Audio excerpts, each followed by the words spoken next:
And we are off here for episode 21 of Run for the Roses on the Sports Gambling Podcast Network. I am Ryan, real aggravated and digital horseman Kramer after that Cardinals game. And with me is the chief horse officer and breeder of the season 29 Kentucky Derby champion, Mr. Scott, man in the desert, Bowser. Updated your intro a little bit there, Bowser. How we Like doing? pretty good, pretty good. I like that. Yeah, dude, I had a decent size wager for me at least that I normally do for a Thursday night on Seahawks minus 1.5. So that got really interesting down the stretch. But you always gotta like a kicker that drops some decaf nose beers on you right before making that kick, dude. So Not supplied by the team. I am Not now going supplied to by be the team. taking Seattle more often, and if I think it's going to be a close field goal game, knowing this guy's going to be firing up a nose dart, dude. Absolutely. And no, what I got to sweat. I did a little reverse correlation. AJ Barner, under 1.5 catches, over 15.5 yards and a touchdown. Oh, dude. And we got the sweat of seeing that 16-yard touchdown. And I actually had multiple bets. One was a loser right away, and then he ends up screwing that up. I also screwed up first touchdown. I had AJ Barner as my backup to Arroyo if he wasn't going to be healthy. He ended up going, so I didn't play Barner. Barner hits. So we had one of those, and of course I'm a sucker for that tater tot Kyler Murray. So I I was on the only Cardinals. only prop action I had was I did the Greg Dortch step ladder, and that there was that one drive there where they give him like both a carry and a catch, like right there in the red zone. And I'm thinking, okay, they're trying to get him the ball down here. Like this is why you take these kind of longer shot props here because at least they're trying for it. You may or may not get it here, but at least it was on Yeah. the menu. Yeah. So, potentially the future go forward time of the show right now, here after Thursday Night Football. We'll see how it goes. And yeah, it's happy new Foals Day, happy Foals Day to everyone who celebrates. So we'll talk more about our Yeah. foals. We'll talk obviously about the big news in the Foals game and the Foals Street. The first SS has been born.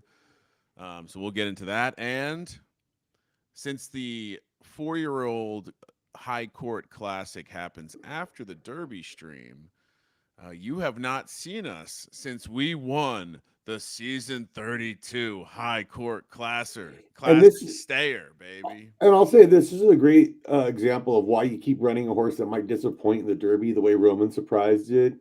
Because a lot of people, the horses that don't disappoint in the Derby, get retired for breeding. And now you got a bit, maybe little bit better path at something in the 4-year-old season. And dude, I did the math on this. This was like 96,000 Derby, dude. So we cashed for like 1,200 on this one, dude. Like this is no joke. I mean, it's not quite Derby money, but dude, it is definitely not a joke. And to your point now, like with the, with the top separating further and further from the S plus grade, it's like these S pluses, especially the males, like why not continue to run them? Yeah, no. I really believe in if you have a horse that's good, that's profitable, keep running them. And what's Like, interesting about Roman Surprise is that Roman Surprise was a quick to win. I mean, we were running Roman Surprise and Kingmakers as a 2-year-old. And yeah, so it's interesting to watch this aging curve. Like you mentioned, qualified for the Derby, did not have the best day off preference there. And even this race, as I was as we watch it now, and as I did watch the race, I was kind of I don't know if it was just my expectations were low, but I don't know if I necessarily thought this was in the cards. yeah. I was just kind of hoping for a decent showing here. And we also finished third in one of these other high courts at the Gallup run with Mona Lisa Smile. So I mean, we did pretty well in this Yeah, on basically our two on the horses high that court. that didn't do well in the 3-year-old season came back pretty strong in the 4-year-old season. And honestly, both of them kind of locked up qualification pretty early in the process. Like Yeah, we were yeah, not even totally. We weren't even sweating that at all. Yeah, wasn't sweating it, and at the end of the day, racing got a little light down the stretch, and it was like, oh man, I feel like we're wasting some good horses here, but able to cash in on the free rolls. And this is when things got interesting. It's like, oh, what are we doing here, Mr. Roman Surprise? Yeah, all of a sudden he's sneaking up. Are He we? might. Are This we? is a. Yeah. Go ahead. Well, remember he did something similar in the Derby, and we got our hopes up, and then he just attached the piano to the back. But the way that the Roman Surprise and Disarmed Emotion start separating from the pack, it's like, oh, very interesting development here. Yeah, yeah. And it was a yielding track, not a condition that Roman Surprise excelled on. And he's got that inside, and And he then, really. Oh man, he really just turns it on here, dude. Like, and then you got Lady Skipper kind of coming on the outside, creeping on it too. But I mean, last he hurrah. really is just fucking last hurrah too is there. But But the he really down the stretch just smokes everybody. and if you What a look at, win! I mean, what an excellent win. But that last hurrah horse, I'll pull it up here real quick, just to absolutely filthy horse. Um, was the favorite in the race.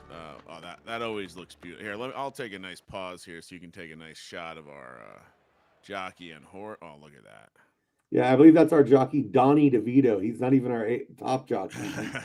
one of our B jockey.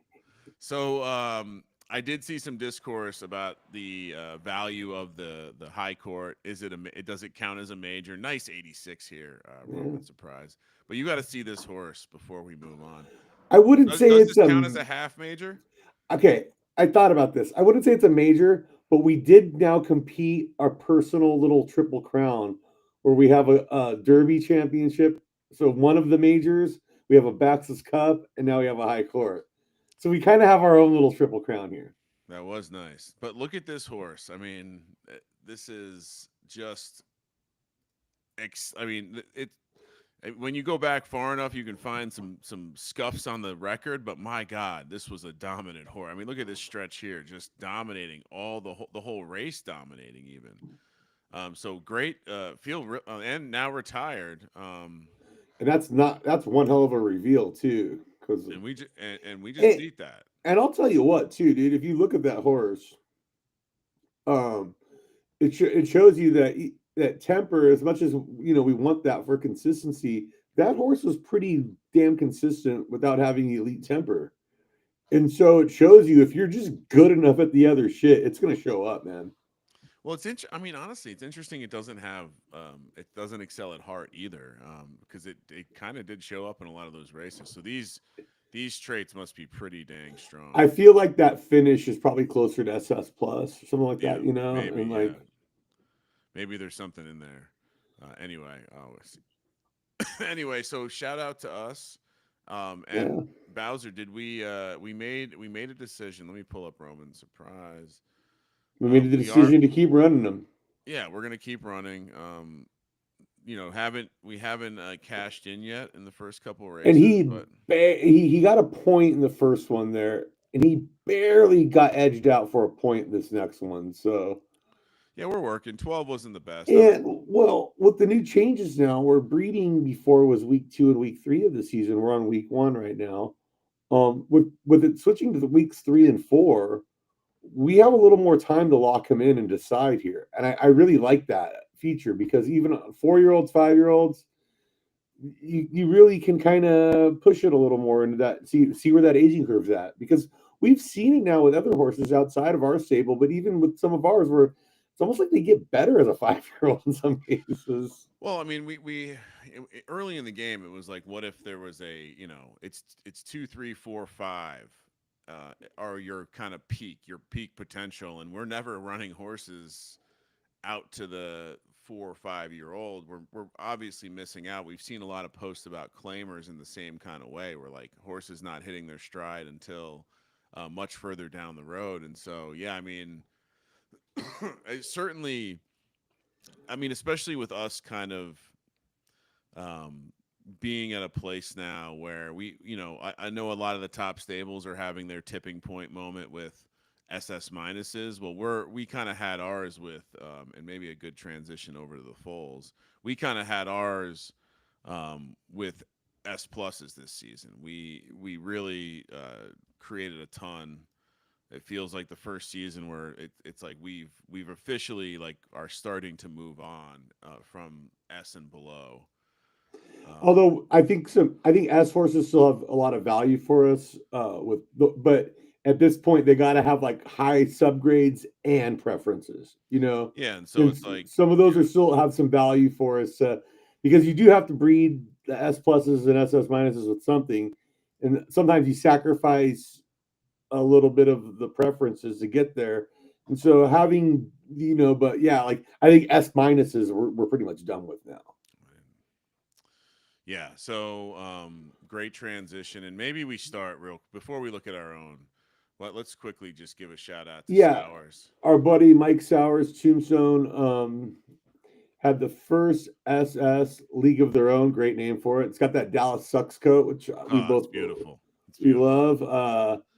Now, I thought of this the other day when I was driving home from work after we saw this, and I wanted to ask you this on the show. So I'm gonna surprise you one with it. Do you think this horse still has insane stud value, whether or not it's a good racer? Because Yeah, if we go back to Exoticus, the first SS minus, it did have some very good success as a racer, but they didn't quite push it all the way. They retired early to get it in the stud barn because it was worth so much there. And I know this is going to fetch a good stud, uh, but it makes you think. I mean, I had a feeling the first SS would come from right dirt, like like RDF, like that's kind of where the tipping point of the game has been. The tip of the spear, so to speak, has been in right dirt so far in the game. Even though we don't really compete over there, that's part of the reason why we don't want to come in the absolute toughest zone of the game. Uh, but to me, I think it means that the father, Heat of the Sun, there. oh wait, sorry. I wanted to bring up Oh, Exoticus real quick. yeah, because Exoticus did have a hell of a. I mean, did oh no, I did win major. Like 900,000 in earnings, dude. 22 starts, 9 wins, 4 seconds, 4 thirds. Like I that's think a at the end of the beast. day, it's a -2, right? So like at some point, this becomes less interesting. It obviously won because it had just extremely dominant traits. Remember, the horse pool was much thinner back then as well. Yeah. Now, if we come back to League of Their Own, I guess the answer to your question is probably has a ton of value. Um, But you to know, me, Heat of the Sun, the Hoya Farm stud that he got this from, because look at this horse wasn't a huge winner. And you go through this. I mean, yeah, go to the great grandparents. You see Xeron in there that was won over 1 million. But this kind of proves some of what we've been saying of like if you just go for the value to a certain point, you can hit that major breakthrough. yeah. I mean, what do you think? What you think it was the minimum? Probably close to it, I'm guessing. I Yeah, mean, minimum 4K. yeah. So I mean, dude, and But now look what at does he have it listed for? Over 5 million Derby. So it's like, yeah, if someone wants to come in and be a whale. and honestly, as I was looking at the blood too, is it the things that stand out is it's like okay, this is multiple generations of SS minus opportunity layered Yeah. in here. There are some pretty strong sub traits built in, right? If we think everything is a range of your family tree or some derivative of that. Well, yeah, Um, and I realize that our first SSs and going forward, we're gonna see stuff that has SS minus in the grandparents and great grandparents for the most part. Like this isn't coming out of nowhere, you know? yeah, but so I mean, we look at this, right? This is an even. This is a zero, right? Plus 2 on the start, -1 on the speed and the temper. And so it coming together with a what's this? +3, -1, -2, so another even. I mean, to your point, this feels a bit like he hit the nuts. Well, And and go back down to the mom because here's something really interesting I noticed. Look at the grandparents, an S plus. So they have the balls to go with an SS minus to go to the colt beneath a grade beneath, but with the better stars to make this. yeah, I mean, this is something we've started to play around with a little bit, right? And not only that, but if you expand this strategy down to the lower ranks, you can obviously S plus with an S, and you're saving money on the breed. You drop down to a different minimum. S to S minus, same thing. You can drop down a level and save yourself money on the breed. Yeah, so if you got like a plus 4, at S or S minus on subgrades, you can really kind of game the system there to a degree. But yeah, no, this is obviously the first SS in the game. Big deal. Fantastic horse. Congrats to Mike, man. Great guy. Glad to see it was him and not some of these other guys. He is a Commanders fan. We I guess we won't hold that against him in this moment, but I'm not paying 5.5 million for this. No, and I don't recommend anybody else come in and do that either. That'd be one hell of a purchase. All right. Yeah, and okay, before we get into our new foals, Okay. just talking about this stuff, I wanted you to go to one of our 1-year-olds. I named them Colonelle, which is South African dialect for colonel. I've been Okay. really, really into these military titles for our SS minus I have Colts. been intrigued by them, and I've had zero conversation with you about them. It's a great surprise every time. Yeah, so this is good. But here's what I wanted you to notice because we were just talking about that. How I feel like the SSs are going to come from having generations of SS minus somewhere in that tree, kind of thing. Feeding itself, building on it. Look at this.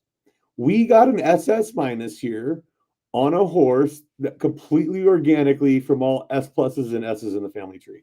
There's not a single SS minus in here. Got Pet Richer, which is a nice. This one we have history with this one as this was a Yeah. Degens only pair that one of the only times we got approached in the dark streets of Discord for a little horse deal. And as you mentioned, no, he Degens only on this side of the family. Yeah, Very good. grandmother. Yeah. And So so that's fun. yeah, I just wanted to point that out that yeah, I that we were almost want to. Should we pull up the breed report and try to figure out what happened here? yeah, People, sure, might as people, well. people like. I will say of the little bit of feedback we get about the show, people do like when we look at breed reports. Because no, because I do think this is a really interesting one because like every other SS minus we've gotten, even like Generalissimo, we bred an S plus to an S and got the nuts roll and got the SS minus, but his grandfather Carl Sagan was still an SS minus. Like he had it in the family tree.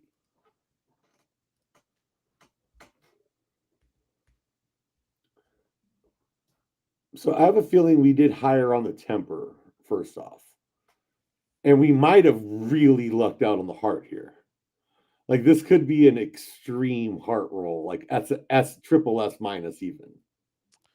Yeah, I mean, I just kind of having like now looked in a lot of inventory of S plus or SS minus horses.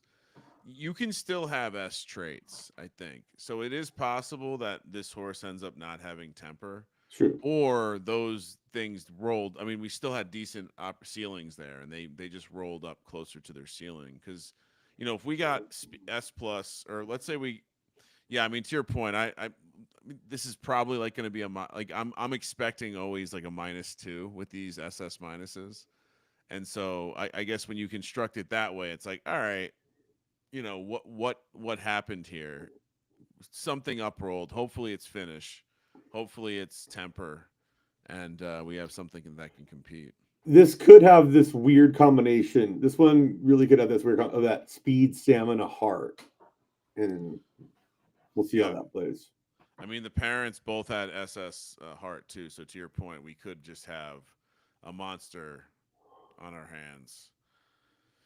All right, this is. I'm excited to race this one. We have some Yeah, fun he's going to be races. racing next season for us. But yeah, I just wanted to point that out that I was kind of, I hadn't realized last season that we hit him on a straight S plus S family tree. So Yeah, that makes me want to bring up quick sidestep to our only current SS minus stud, which yeah, I mean to the point of S in the blood, right? Like yeah, this came out what -3, and so this is kind of what I guess my to set my expectations low. This is what I'm looking at. This one did have SS minus in the tree though, to your yeah. point. But the mom side, I mean, it's kind of like S It's minus. yeah. No, it's kind of wild. The mom side there. Well, Yeah. this is street meat. An absolute monster reveal. When we turned this one over, it was like, oh, nice. This is going to be useful. All right, let's look at our foals.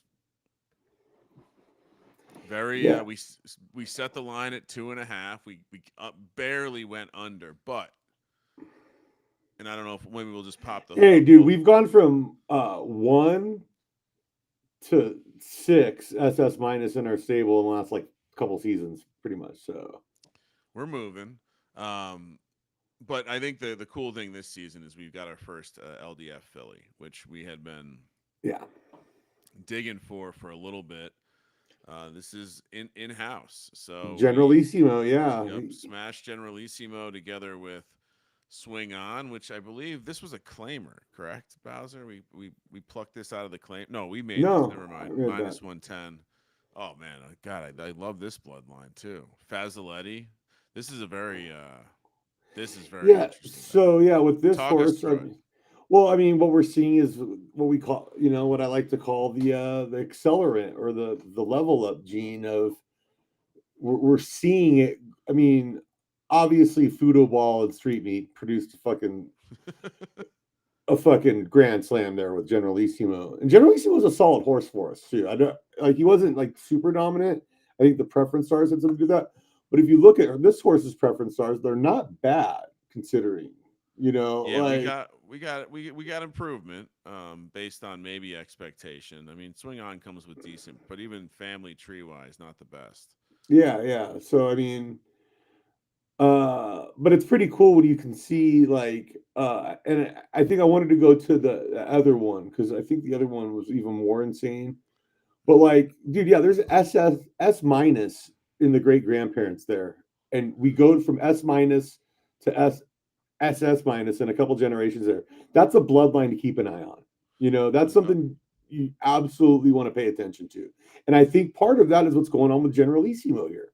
I think he's Well, kind of I was sorry. I was just gonna say, like, maybe this might be an interesting stud for people to pay attention to next. I mean, we're yeah, no. leveling up every time. He produced a couple damn good looking SS minuses this season. So we got him in there at the minimum. So I mean, Pretty Egg was a horse we bought to pair with He's Ready to Gig. I think we might have last season, if I'm not yeah, mistaken.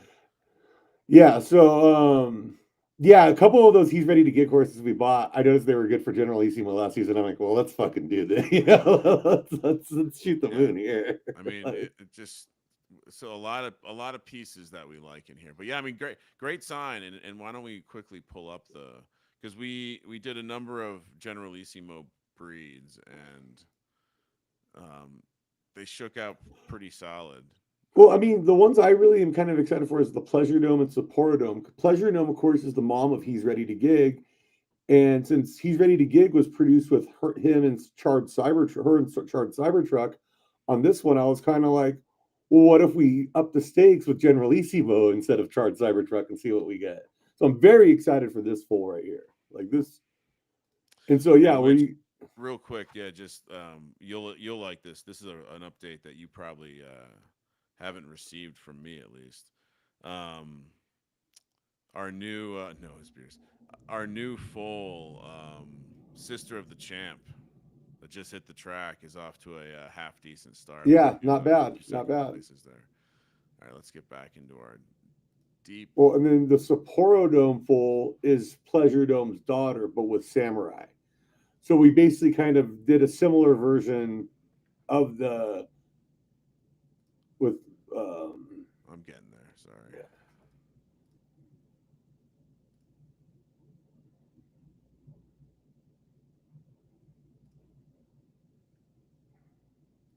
he could have just gone straight to Chili's, but You're right. I went backwards. Just deal with it. All right, all here we right. But yeah, go.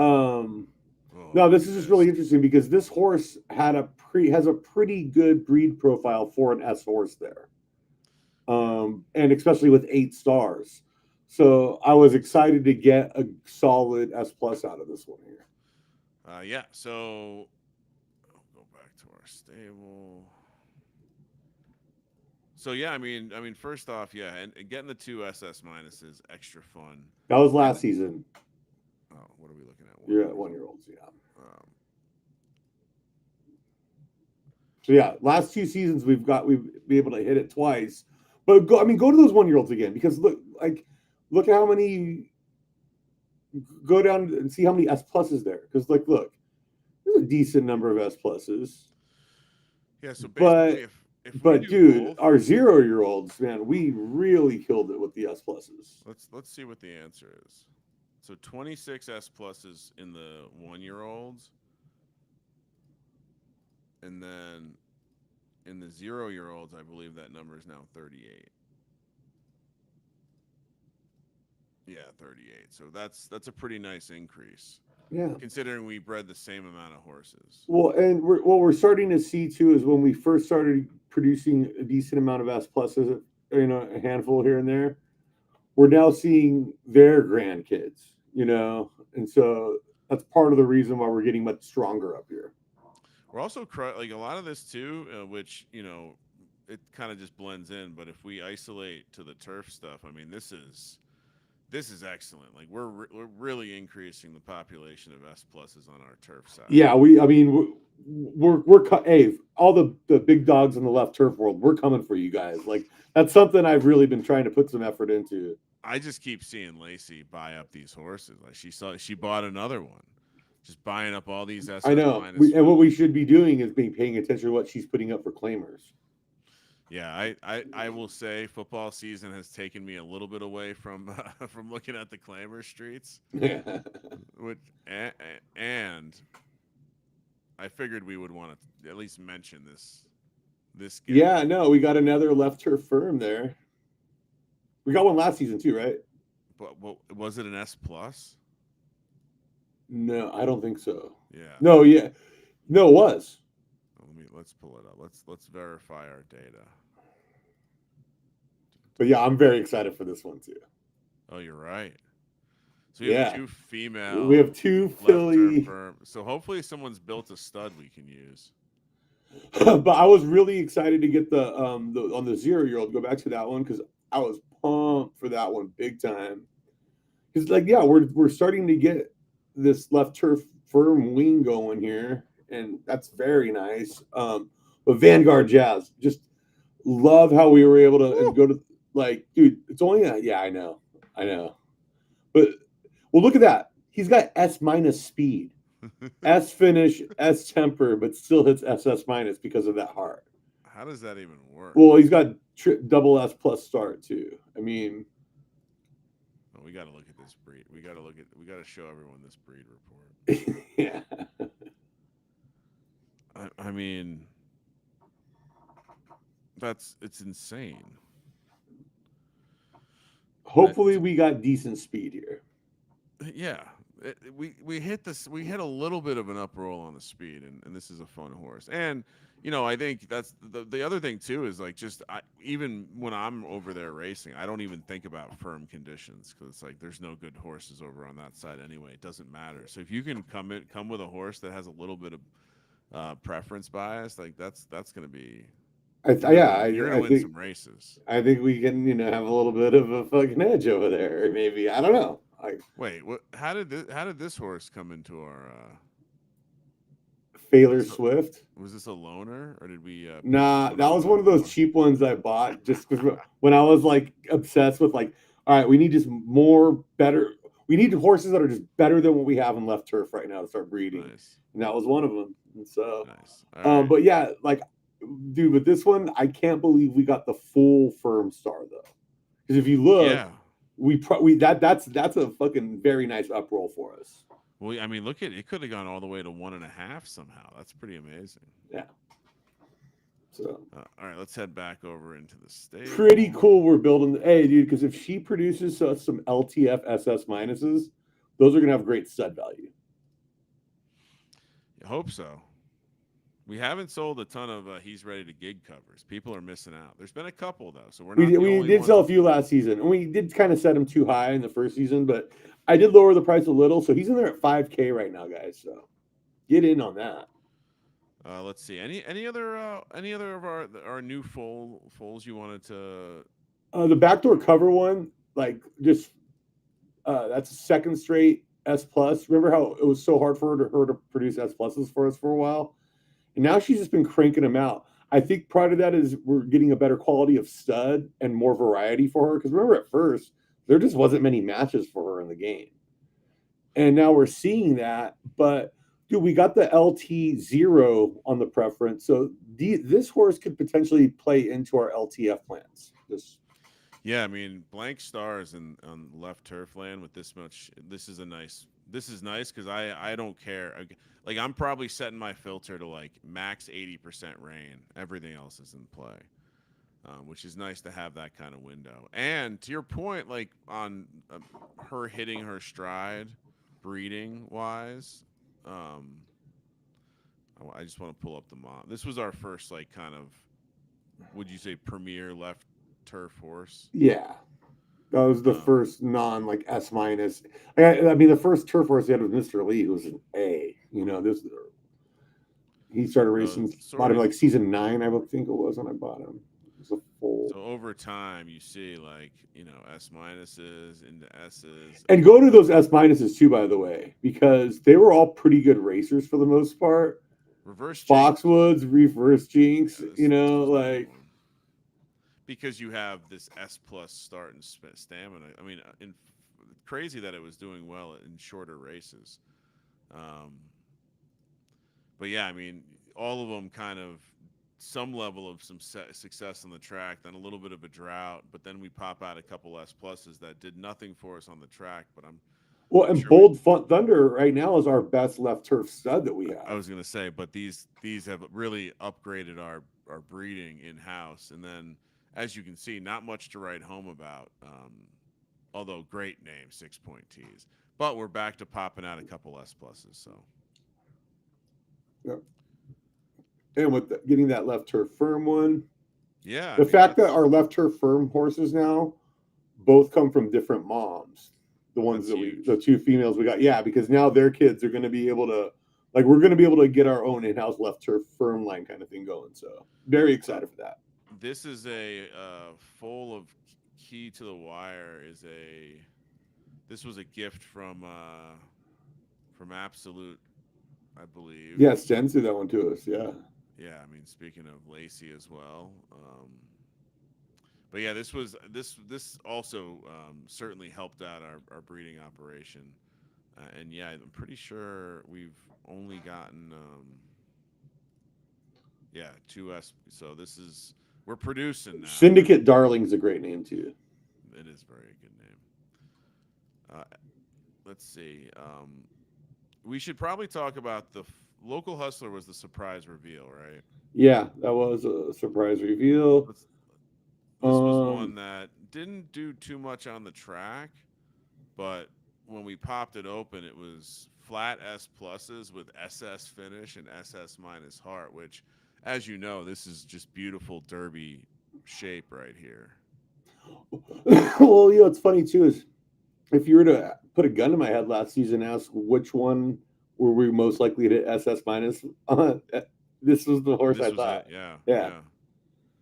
Because I But mean, well, and look at that, because we were kind of doubling down on the heart with this other guy, and we kind of balance if we can get the right roll with his finish and temper, but get some of his speed and start in there, this becomes a fucking piece. yeah, so we'll see. We'll see. I mean, this one it would it would strike me as probably going to be a strong horse. Hopefully, going to be a strong horse. Well, and I will say this: over the last few seasons, I mean, the top end of the game's breeding field has expanded so much. We're Yeah, seeing more and more good matches. Like, dude, we were on a few of our horses. We were just boxed in for a few seasons there. We just didn't have many options to breed them with. and something to keep in mind when you're thinking about like as we're like stepping our game up. It's like, oh man, this is awesome. We're catching up, and then I go look at Tombstone. How many SS minuses do you think Tombstone has? Oh, 300. Yeah, it's like 200 something, and it's like, all right, we're not catching up that fast. Yeah, no. But what do you think? We only focus on the left turn stuff. We're not in the right turn world at all. Um, so we're never going to be as Oh, big as the biggest guys, he's you got know.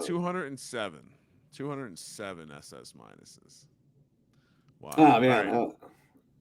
Well, and you know what? Here's the thing too: is with with like the trajectory we're on right now, it's really nice because I'm starting to make it like I'm starting to be way more conscious of not trying to go to the same because there's so many more available. Let's diversify as much each season as possible. Like in the past, we would create a lot of siblings of some of these horses. I'm trying to cut back on that as much as possible going forward because that's only going to create more genetic diversity that we're going to have going forward, and that will help us long term, big time. Yeah, like this will probably be the last season we intentionally breed an S minus, or Yeah, these weren't really intentional, I guess. So it would be surprising for us, and even just the number of S's. Like now, yeah. the population just keeps getting bigger. Like it's exponential. So anyway, I think for our S's, because I did target a couple S on S breeds for us, but they're like crazy outlier ones that if we hit the nut, we very good possibility of hitting S pluses off them. But they also all have really good stars. So it's like even if we don't get that up roll, I'm okay with it. yeah, buddy. Any others you wanted to spotlight? Who Oh, were the you? -110 one. Yeah, because that's a we love her, but dude, I mean, this is exactly what I was just talking about of me doing S on S breeds of what we have in house. Because look at this. This is a random one that we just got a reveal on. Saw he was a +1, slammed him with a -110, and we got the S plus up roll. Bada bing, bada boom. How has mine? I haven't really ever looked at -110 in totality in terms of the. Let's see. I feel like it's the classic. Well, ice skating uphill is a decent horse. I feel like it's the classic where we've had more success with kids of the kids. It is. And I don't know if Which that's just anecdotal for us, but our best champions, like it's almost like the good blood, the champion blood skips a generation. And so it's all about getting there. Like, what was the recent D-Gens only kid that we kind of were? So was it Silver Bull? yeah, I think so. Let me pull that one up. That's a fun little. And then we can get out of here. The change of the schedule too, with breeding going to the end of the season, we'll have to figure out a nice way to fill up our week 1 episode a little fuller. Not a ton of notable changes in the game. Nothing crazy. I feel like. Well, one thing I wanted to mention is just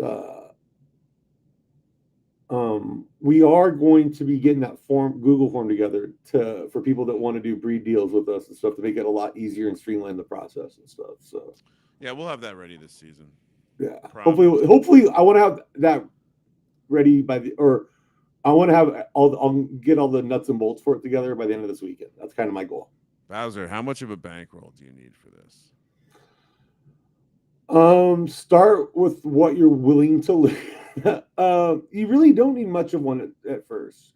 I would say you could get it. We'll help you out getting it on the horses I'd say cheap. none. I'd say start, sign up, maybe put a couple bucks in to bet on the races, or just you play your trainer race, or just like watch the races and like handicap them. That trainer horse really goes a long way to help you out and learn. And then yeah, once you're into buying horses, the recommendation would be start slow. You're eventually either going to not like it or get completely addicted, at which point you'll go overboard.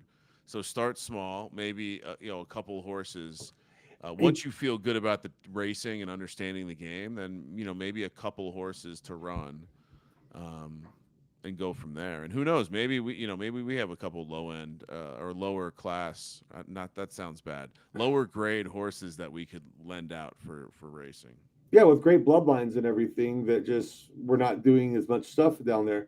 I will say this: for every horse you buy, multiply that horse price by a lot, by 10 at least, because you're going to need somewhat of a bankroll to keep racing them. So That's fair. So like I would say like if you're dealing with let me pull up one of our horses. Commandant, just real shout out to Commandant, who's really kicking ass in his qualifiers so far for the Gallop. So Yeah, we hit a nice win in the G2. We're not. If I recall, the G1 isn't a good match, so we're running in this 8 furlong race. I could be And wrong. that's fine. I mean, and so far in the first couple, we got a win and a fourth the last two, so we're getting points. Yeah, Right there in the we're right there, and so we're in this race, and we're then sandwiched between two absolute horsepower horses with then a YSM and another absolute all right below. let's go. We're swimming with the sharks, Bowser. Oh Yep. no, we will be running in this G1 7 furlong, so you can check us in this. What's the buy-in here? $150, 12K Derby. Shout out to Vaporize, a great champion of the past. I like how they're naming the races after great champions. That's kind of Yeah. a fun. We were able to run our own horse in a race named after our horse. He's ready to gig. Former Kentucky Derby season 29 champion, of course. What was I about to? Oh, I know what I was going to do. I was just going to. We were talking about how much it costs to play the game. So let's say you're getting in at a reasonable level. I'll just pull up one of our. And if I'm trying to get a lot of these races are five. And a lot of this allowance level. So middle of the road race is $5. The claimers are going to run you all the way down to eight. So a dollar. Dollar. But keep in mind, a claimer race, someone can claim the horse if they put a claim in on it. But the claimer price, go to that $1 claimer again. So if you For the put your claiming. horse in there, you'll get $5 for the horse. So if you Yeah, buy a horse right. for $3 and you lose it in a $1, it costs you $1 in the claimer. Anything you win in that race, though, you keep. So Yeah. So I mean, there's different levels, but even if your horse is decent and you're rising up to the level of allowance, you're talking about a $5 race, and for a stakes at the S level, you're talking about a $15 race. So I guess to Bowser's point, you think about a season 30, it's 4 weeks, and you can pretty much race every day. Although, if you're crafty at it, you're probably I'd say about 3 to 4 races a week is yeah. probably unless you have like a If champion. you have a like one that you're pushing for a major championship, yeah, you should be doing 5, 6 a week. Yeah, like in a perfect world, if Commandant could flow into the track where every 3:45 a.m. Pacific, there's a graded race that matches the preferences, we'd be in that. But oftentimes you have to push it out 12 Mm-hmm. hours, and so Yeah. you end up, 2 races every 3 to 4 days is probably the pace you want to budget against. Cool, Bowser. Well, like I said, we'll figure out something fun to do at the start of the seasons. Going maybe we get we start dabbling with the idea of a guest. Like I said, this might be the go forward time. Maybe also we can start doing more of the evergreen, just onboarding Yeah, stuff of the yeah, real basics. yeah. Let us know what you want us to kind of break Yeah. down, do demos of, go through. Yeah, because I feel like we're getting more and more new people in here asking questions in the chat. So it's like, yeah, if you guys want us to do some more just like absolute basics, we can definitely do that. Yeah, and maybe the next time we get someone onboarded, we do it as an episode. We kind of walk them through some stuff. Um, yeah, that works. So Yeah, Rosen, our friend Adam Rosenberg was asking me about it the other day, saying he's going to really get going here soon. And so yeah. I gave him homework. I was like, all right, well, read the. I sent him links. I said, read this, watch some of our breeding episodes where we kind of get more into the genetic talk of the horses and their makeup and whatnot. So yeah, I mean, and then also, like I mentioned, there's a good chance with my travel schedule and show schedule on Fridays, we might try to start doing this on Thursday nights. So um, stay tuned. We'll let you know. Most likely, I don't know, Bowser. What do you think? Did you like doing the Turf Classic Week 3 and the Dirt Classic Week 4? Should we start doing Yeah, that? I like that. I like that. I think that's good. So yeah, we'll most likely, like we just said, we'll have the Turf Classic in 2 weeks, Dirt Classic on Derby Day. Use the code SGPN if you're hopping in the game because that gets you into Turf Club. If you're already in the game, breed with us. Let's go. We'll give you the keys to the old proverbial castle. So Bowser, anything else before we get out of No, here? All no, right, no. tip of the cap to Mr. Sowers. I definitely would have bet on GBG before Sowers, but he got the job done. Unfortunately for him, Jaden Daniels probably not playing this weekend, And I don't know. Look at Mark Mariota last week. I don't know if they need the quarterback controversy in Washington. All right, Bowser. Don't forget to set your alarms. We got football in Ireland this Sunday. Enjoy your college football Saturday. Um, yeah, I think I had something I was going to throw out at the end of the show. I forget what it was, so stay tuned. I'll remember for next show. Hit me up at Kramer Centric in the DMs. Let us know what you want to hear episodes about. And like you said, we'll have a little bit more time on these week 1 episodes going forward. So for Mr. Chief Horse Officer himself, Scott Bowser, I am Ryan, real money and digital horseman Kramer. Enjoy your weekend of football, everyone. Woohoo.